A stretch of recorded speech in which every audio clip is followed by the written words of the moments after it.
자, 이어서 오늘 작전 들어가 보도록 할 텐데요. 요즘 스페셜티란 용어가 참 많이 여러 군데에 쓰이고 있어요.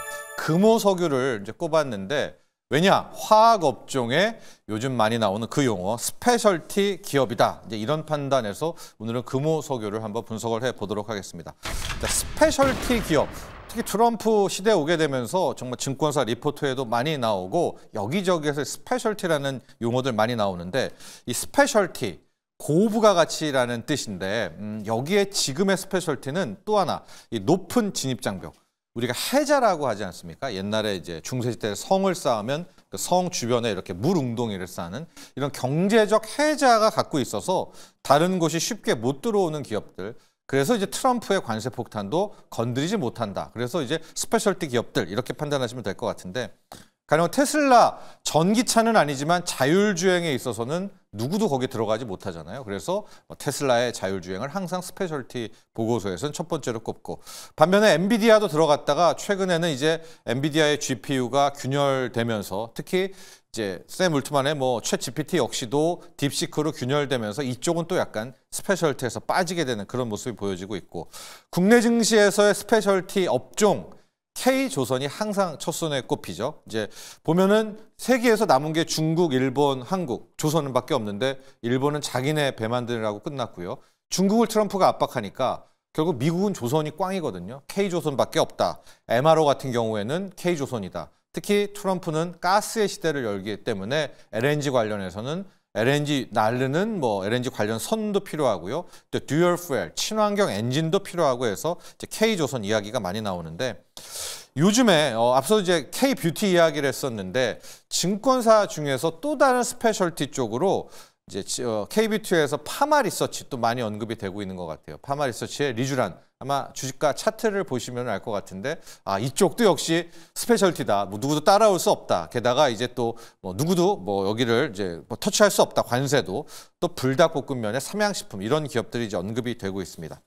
자, 그리고 오늘의 분석할 기업 지금 금호석유를 들어가 보도록 할 텐데 금호석유가 화학 업종인데 화학이 무슨 스페셜티냐, 무슨 고부가 가치고 무슨 경제적인 해자, 진입장벽이 높냐 하시겠지만 화학이라고 보지 마시고 합성고무라고 봐야 될 것 같습니다. 바로 이 금호석유는 합성고무의 세계 1위 기업이다라고 볼 텐데 자, 금호석유는 세 가지 특징이 있어요. 앞서 말한 이제 합성고무가 있고 지금 트럼프가 중국 때리기를 들어가고 있지 않습니까? 중국이 그래도 화학 강국이고 합성 고무도 조금씩 따라오고 있는데 여기를 때려준다면 그야말로 반사이익이 있겠고 하고 맨 마지막에 이 이슈도 다뤄볼 텐데 경영권 분쟁 이슈가 아직도 금호석유에 살아 있습니다. 그래서 세 가지 포인트로 가보도록 할 텐데요. 금호석유 합성 고무로 이제 거의 외워두시면 좋을 것 같고 글로벌 타이어 만든다 신발 만든다, 제지, 그리고 수술용 장갑, 그냥 장갑 여기에 핵심 세계적인 고객사들을 확보하고 있는 그런 기업이기도 합니다. 또 SBR, SSBR 용어는 어렵지만은 쉽게 말해서 내연차 타이어 또 전기차용 타이어를 만드는 거기에 들어가는 이 합성 고무인데 우리가 자동차는 지금 전기차냐 내연차냐 이런 말들이 많지만 전기차든 내연차든 타이어는 꼭 필요하거든요. 그런데 타이어용 합성 고무에 있어서는 타의 추정을 불허하기 때문에 이 금호석유 계속해서 이제 언급이 되고 있는 거고 또 하나가 왜 합성 고무를 써? 기존의 천연 고무가 훨씬 좋지 않아? 맞습니다. 천연 고무가 좋기는 한데 지금 천연 고무 가격이 떨어질 줄을 몰라요. 계속해서 높은 가격에 유지되고 있어서 앞으로도 다시 고무 쪽이 천연 고무를 쓰기보다는 합성 고무 시대로 더 대폭 확대할 것으로 이제 보여지고 있어서 앞으로의 향후 시장도 확대 전망도 분명히 있다라고 보시면 되겠고 트럼프가 역시 핵심입니다. 이제 중국의 타이어 업계 합성 고무 쪽을 계속 이제 두드려 주면서 압박하면서 금호석유 쪽에서 굉장히 많이 나오고 있고 수술용 고무장갑 최근에 OTT에서도 그런 의료 드라마들 많이 나오는데 그 의사들이 쓰는 그 수술용 고무장갑이 MB 라텍스라는 쪽이거든요.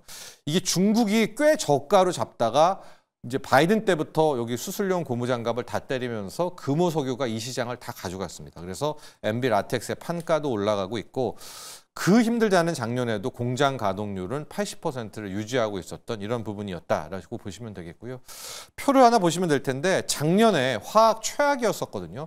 그런 와중에도 영업이익을 거의 2,700억 정도. 물론 과거에 냈던 것보다는 적지만 이런 최악 속에서 흑자를 낸 그런 상황이다라고 보시면 될 것 같아요. 보통 우리가 4개 기업을 꼽지 않습니까? LG화학, 또 금호석유, 롯데케미칼 이렇게 등등을 꼽게 되는데 나머지 2 기업들은 지금 보시면 적자를 내고 있는데 여기에서 흑자를 내고 있는 게 LG화학과 금호석유인데요.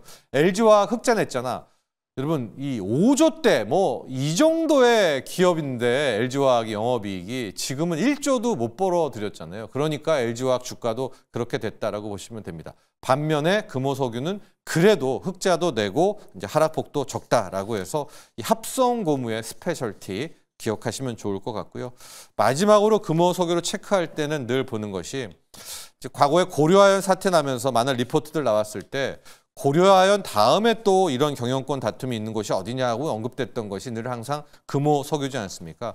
금호석유라는 것이 일단 회사적인 차원에서 보면 전체 금호그룹의 정점에 있는 지주회사이기도 합니다. 뭐 금호, 미쓰, 금호, 폴리캡 등이 있는데 여기는 왜 경영권 다툼이 있냐? 삼촌과 조카의 싸움이다. 이렇게 보시면 될 것 같아요. 현재 박찬구 회장이 있고 이제 박철환 씨 전 상무였거든요. 이 둘과의 이제 대결인데요. 지금 박찬구 회장과 그의 아들이 이제 현재 경영권을 잡고 있고 박철환 조카는 전 상무는 이제 물러났습니다. 이제 전 상무입니다. 저기 상무가 아니라. 그런데 지금 보시면 알겠지만 저게 최근 자료거든요. 원래는 박철환 전 상무가 한 10%대까지를 갖고 있으면서 개인별로는 전체 금호석유의 최대 주주였었어요. 근데 이제 오히려 박철환 씨는 좀 팔고 박창구 그다음에 그 아들이 이제 계속해서 사고 있어서 지금 둘이 합치면은 이제 박철환 씨를 이기죠. 게다가 국민연금도 이번에 계속해서 박창구 회장 편을 들고 있기 때문에 이제 표대결이라든가 이런 거에서 이제 1차적으로 박창구 회장이 승리는 했는데 아직은 모릅니다. 제가 봤을 때 왜 아직은 모른다라고 했냐면 거의 10%를 박철환 씨가 갖고 있잖아요. 그래서 이번에 고려아연 사태를 좀 보면 MBK라든가 이런 사모펀드를 끌고 들어와서 고려아연을 이제 경영권 분쟁이 일어나지 않았습니까? 그래서 만에 하나 이번에 박철환 씨가 또 누군가를 사모펀드로 끌고 와서 다시 한번 제2차 경영권 분쟁에 들어가게 된다면 과연 국민연금이 이제는 하나의 저런 M&A라든가 경영권 분쟁의 이슈가 되는 상황에서 쉽게 지난번 전쟁처럼 박창구 회장을 손을 들어줄 수 있을까? 이제 이런 대목도 한번 고려해 볼 수가 있어서 찾아보니까 3월 28일이 금호석유의 주주총회입니다. 그래서 3월 28일 때까지 한번 가봐서 박철환 씨가 만에 하나 뭔가를 한다면 여기에서 뭐 승부수를 내겠죠. 그래서 아직까지 뭐 된다는 게 아니라 저런 복잡한 지분 구조 속에 경영권의 분쟁 이슈도 불씨가 사그라든 것은 아니다라는 것도 체크 포인트입니다. 또 금호석유 언급할 때는 화학 업종인데요. 현금이 거의 한 7천억, 뭐 8천억 들고 있는 현금 부자입니다. 게다가 경영권 분쟁이 있기 때문에 항상 이제 30%대 배당 성향도 유지를 하고 있거든요. 또 나름 흑자를 내지 않았었습니까? 그래서 주주 환원에 대한 이슈도 남아있는 화학 업종이지만은 그렇게 올드하지 않은 오히려 국내 화학 업종에서의 스페셜티, 이 강점을 갖고 있는 합성 고무의 금호석유를 오늘 파악을 해봤습니다.